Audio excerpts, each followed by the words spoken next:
भाई लोग बता दूं कि भोजपुरी के सिंगर एंड एक्टर भाई लोग गुंजन सिंह को भाई लोग कौन नहीं जानता। और भोजपुरी में यार उनका गाना इतना बजता है, चाहे कहीं भी मतलब गाना चाहे मूवी, और मतलब उनको कौन नहीं जानता भाई लोग, पूरा भोजपुरी इंडस्ट्री ही जानता है।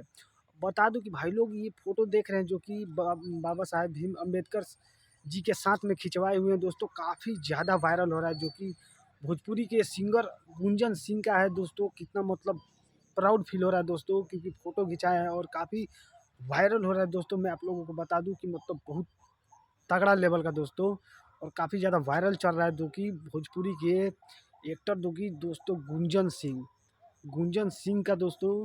और ये फ़ोटो दोस्तों फेसबुक पर, इंस्टाग्राम पर और हर एक जगह प्लेटफॉर्म पर दोस्तों।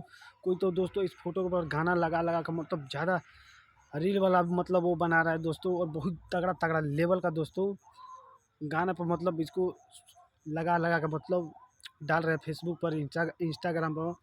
तो भाई लोग सोचा कि क्यों ना आप लोगों को बता दिया जाए, तो कमेंट कीजिएगा जरूर दोस्तों, और वीडियो को ज़्यादा से ज़्यादा शेयर कीजिएगा भाई लोग। तो मिलते हैं किसी और न्यू वीडियो में, तो आज के लिए इतना ही। जय बाबा भीम अम्बेडकर साहिब जी।